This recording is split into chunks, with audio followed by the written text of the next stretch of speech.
Мне стыдно, понимаете? Всем, кому вот этот флаг вот здесь вот, нам стыдно.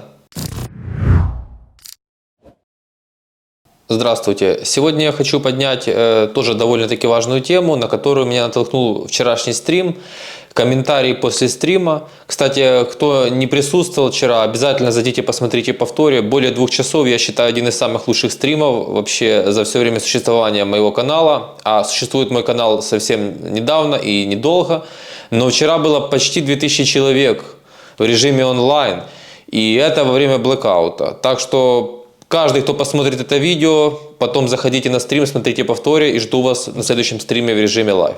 Значит, тема вот какая. Как сейчас люди и наше телевидение, власть, и инфотехнологии хотят сместить фокус внимания людей совершенно на глупые какие-то непонятные вещи. Вот из последнего и вообще из вопросов, которые сыпятся такого рода непонятных в последнее время, это: Денис, а что вы думаете про Поворознюка? Ой, Денис, а что вы думаете про Гордона, про их конфликт? Это типично не то чтобы технология, но это классная вещь для того, чтобы отвлечь внимание. Как это вообще сказывается на вашей жизни? Как это влияет на вашу жизнь? Кто там прав, кто там виноват? Ваша жизнь вообще не зависит от Поворознюка, и ваша жизнь вообще не зависит от Гордона. Но самое главное, в вашей жизни ничего не поменяется от их конфликта, как бы он там ни происходил.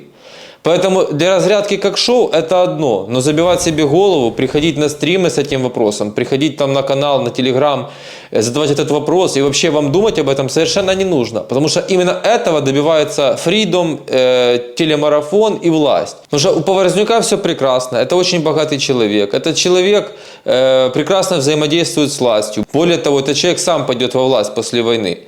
У него прекрасная дружба с 95-м кварталом, длительные отношения. У него все прекрасно, он умеет приспособиться куда надо. За Гордона вообще и говорить нечего. Хотя я знаю, что у него сейчас серьезные финансовые сложности, но тем не менее он вырулит. Он хамелеон, он всегда выруливал, он всегда цеплялся прицепом к тем, кто у власти, тем, у кого все хорошо. Он уже не знает, как и какое место вылезать Ахметову ежедневно. Он вынужден производить огромное количество контента, больше, чем раньше, поскольку дела идут неважно. Если вы зайдете на его канал, а, к сожалению, у него громаднейшее количество подписчиков, надо отдать должное, он каналы построил великолепно. Кого он вам подсовывает в последнее время? Он вам подсовывает сумасшедших. Он вам подсовывает сумасшедших. Некоторые из этих сумасшедших вам показывает и телемарафон. Он вам подсовывает Соловья, Пентковского, значит, Караулова этого обсуждает. Он вам Сеню Яценюка подсовывает. Он вам подсовывает дичь и кашу. И вокруг этого вас вводит.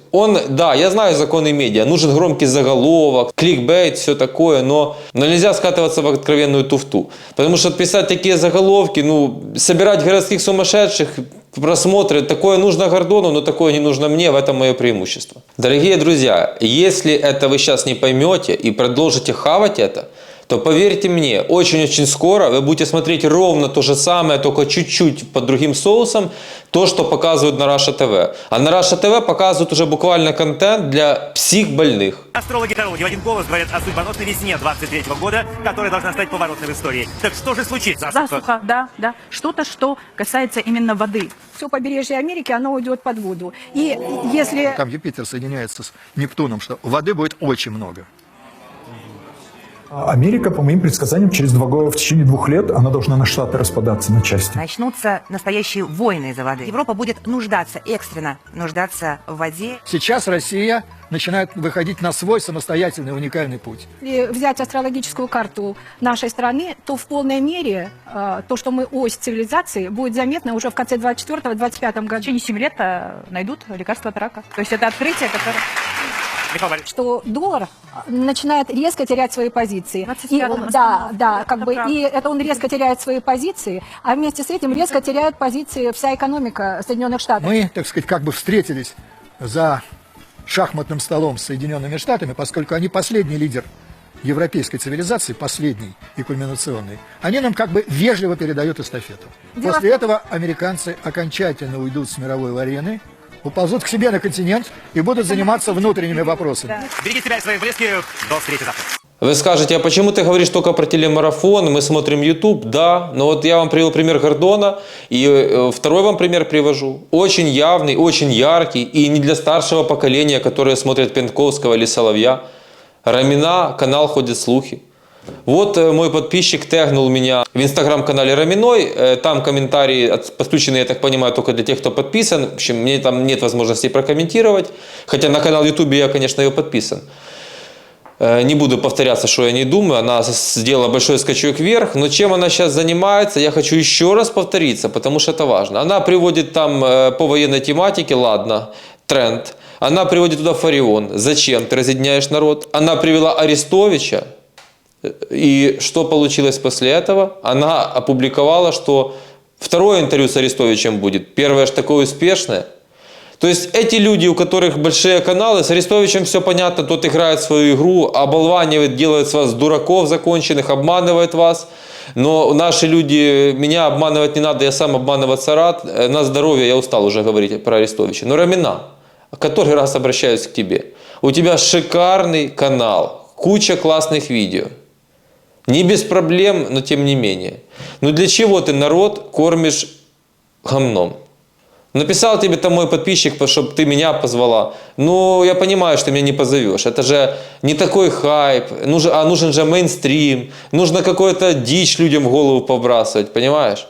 Я далек от этого, не надо меня звать. Ну, хотя бы зови хоть чуть-чуть того, кто людям даст что-то полезное в это время. Ты же звала раньше ученых, врачей, люди получают какую-то долю просветления в этом, они получают знания, это в каком-то смысле образование, это что-то нормальное. Но ты зовешь Арестовича, который сейчас расскажет очередные сказки, тебе такой ценой нужен рост твоего канала. Но мне кажется, что война это такое время, когда нужно переходить на другой уровень. И это вам, дорогие друзья, ответ, почему я один вот занялся фондом, который мы скоро с вами откроем. Почему я один вступил, ну практически один, я не буду так уж пафосно говорить, что один. Почему нас единицы, тех, кто открыто выступает против бедлама чиновничьего в Украине, понимаете? Нас немного кто оказался из-за этого в политической эмиграции. Но со мной договориться практически невозможно, я иду на пролом.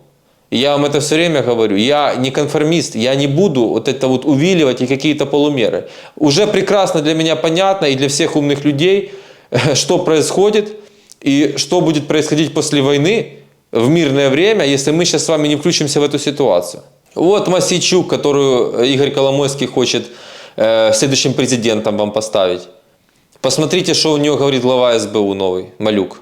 Цінуємо, принагідно дякуємо за це. Я вам більше того скажу. Очільники топових західних спецслужб особисто мені неодноразово казали, що вони просто в захваті від нашої роботи, Служби безпеки України. Я наразі цим не хизуюся і не буду казати їх прізвищ, але повірте, це люди, які є фахівцями в галузі взагалі діяльності спецслужб на всій земній кулі. Вот он рассказывает такие же сказки, которые в свое время Аваков рассказывал. Я вот на стриме вчера об этом своим слушателям рассказывал. Да мы вообще лучше. Послушаешь Гетманцева, мы, лучше в экономике. Через полгода он говорит, Сингапуром будем. Малюк рассказывает, что уже западные спецслужбы у нас учатся, как работать. А что ж мы к войне оказались неподготовленными, а что ж мы сейчас оружие у всего мира и деньги просим? Друзья мои, снимайте информационную мивину с ушей, пожалуйста. А вот этим всем дерьмом вас пытаются увести от чего? Я вам покажу от чего. Вот посмотрите на новоявленную посла Украины в Болгарии. Жизнь, то есть это либидо и мартида. То есть это либидо, либидинозная энергия, она же энергия денег, да, энергия движения, то есть энергия вперед, счастье, там вот страсти, все. Ну и, соответственно, другая, и как будто у нас есть два вектора. И мы между ними и ходим. Поэтому, похоже, вот это про секс и вырвалось, потому что было связано с деньгами. Вот. Эта девушка, какой-то сексолог, откуда она взялась, я не знаю. Вот такой человек будет представлять дипломатические интересы нашего государства в стране Евросоюза. Гонтарева отправилась благополучно в Швейцарию, там, где бабки, конечно же, хранятся. После того, как она полностью завалила дела в Генеральной прокуратуре, пришла шантажировать время войны Зеленского, что я так просто не уйду или давай должность посла, чтобы я ушла по-тихому. Вот она летом ее там договорились и потихонечку отправили, чтобы она в Швейцарии сидела. Помните, какой скандал, что творил посол Украины в Германии? Мне стыдно, понимаете? Всем, кому вот этот флаг Вот здесь вот нам стыдно. А Зеленскому нормально? У меня такой вопрос. Поэтому я это называю обидно для кого-то, но иногда нужно говорить что-то обидное, чтобы человек включился, дать ему какой-то импульс. Пусть это будет через нервы, но вы понимаете, через обиду. Но я называю это пролетариат и пролетарские мысли. Вот приходит человек: Денис, а вот почему у нас до сих пор 450 народных депутатов, а почему не 150? Ну, не понимает человек, что содержание одного депутата – это капля в море на фоне украинского бюджета. А кто это рассказывает? Гордон рассказывает, что что институт президента нужно убрать, нужно только парламентская республика оставить у нас. Депутатов надо сократить. Вам это, как пролетариату, тупому, извините, я вас такими не считаю, вас такими считает власть. И нынешние, и предыдущие, и все остальные до этого. Они им расскажут: вот пусть они это обсуждают, пусть думают, что в этом вся причина проблем. Помните, когда-то, сколько, лет 20 в Украине строилась предвыборная кампания на одном лозунге: депутатскую неприкосновенность убрать. Я вам напоминаю, война, ОПЗЖ, предатели, на руках у которых кровь украинцев. И что ОПЗЖ? Человек Зеленского, глава Верховной Рады Стефанчук, что делает? Оставляет ОПЗЖ в Верховной Раде. Почему оставляют? Потому что команда сверху, потому что Ермак с Зеленским решили, что мы их оставим за жопу, на крючке будем держать, чтобы они голосовали так, как нам нужно политически. Нам нужно политически. А все ОПЗЖшники, ну не все, почти все, должны оказаться давным-давно в тюрьме. Понимаете? Это в лучшем случае, а в худшем на концерте у Кобзона. Такие как Шуфрич, Бойко и все остальные.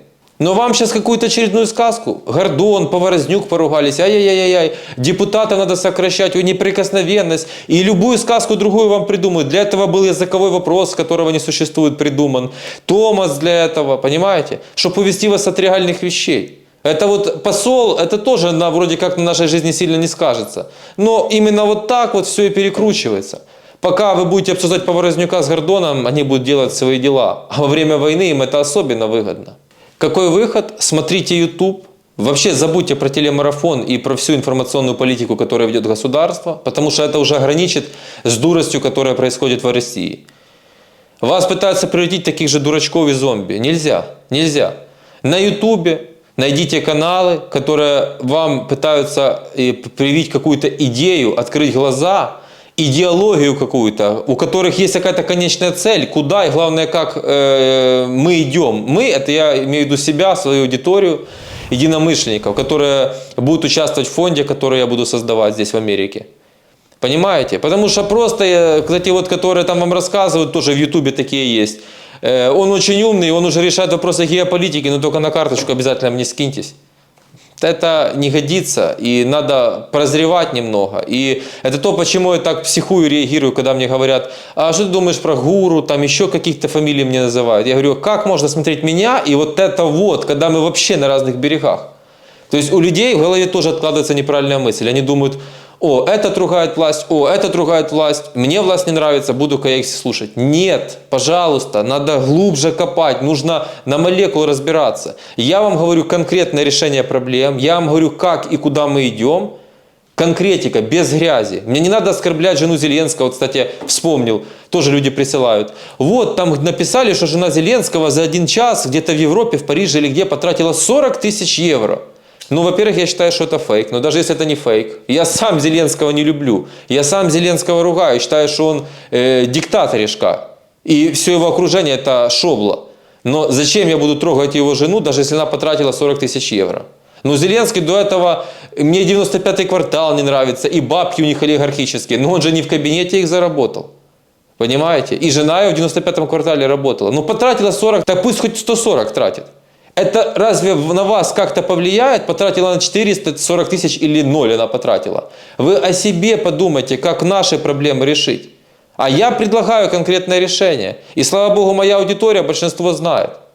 И я готов терпеливо объяснять, но с дураками спорить нет времени и нет смысла. Для меня все уже понятно, как 2 × 2 = 4. Уже ракеты над головой, еще раз повторяю вам. Включайтесь. Если сейчас не включитесь, уже не включитесь никогда. И напоследок вот напомню вам о прошлом. И подумайте, задумайтесь, посмотрите это видео. И то, что касается языка. Я родилась в Днепропетровске. И если говорить о баррикадах, то я с восточной стороны. Я прожила там всю свою сознательную жизнь. Я научилась говорить по-украински только когда пришла в правительство в 1999 году. Моя мама, вся моя семья живет в Днепропетровске. И поверьте мне, мы в семье продолжаем общаться на русском языке.